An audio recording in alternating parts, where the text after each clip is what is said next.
एकदम कमी सामानात मसाले भेंडी कशी बनवायची तुम्हाला सांगते. मसाला भेंडी म्हणजे जास्तच मसाला पाहिजे असं काय नसते. मी भेंड्या घेतल्या, स्वच्छ धुवून घेतल्या, नंतर त्या पुसून घेतल्या, नंतर अशा 4-4 भागामध्ये चिरून घेतल्या. त्यामध्ये हळद मीठ लावून सगळं मिक्स करून घेतलं. त्यानंतर कढईमध्ये थोडं तेल गरम करायला ठेवलं. त्यात त्या भेंड्या चिरलेल्या टाकून घेतल्या. हे बघा अशा पद्धतीनं टाकून घेतल्या, व्यवस्थित हलवलं आणि नंतर 1-2 मिनटं ताटकून झाकून घेतलं. म्हणजे भेंड्या तळून वाफलून पण निघल्या. हे बघा अशा पद्धतीनं हलवून झाकून घेतलं होतं.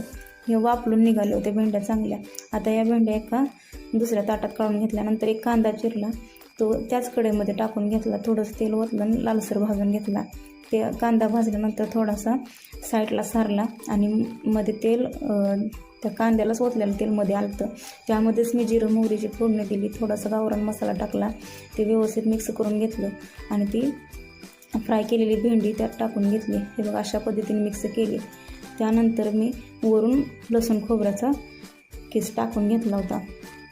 त्यानंतर थोडंसं चवीपुरतं, नाही मीठ टाकलंच नव्हतं, मी अगोदर हळद मीठ लावून घेतलं होतं भेंडीला, त्यामुळे वरनं मी मीठ टाकलं नाही.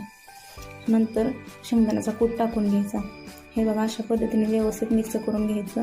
ही भेंडी मसाला एकदम कमी मसाल्याची भेंडी आणि तेलकट पण अजिबात नाही, खायला एकदम छान लागते. आणि अशा साध्या पद्धतीनं करून बघा, खाऊन बघा. जास्त मसाला न वापरता साध्या पद्धतीनंच करत जा. आणि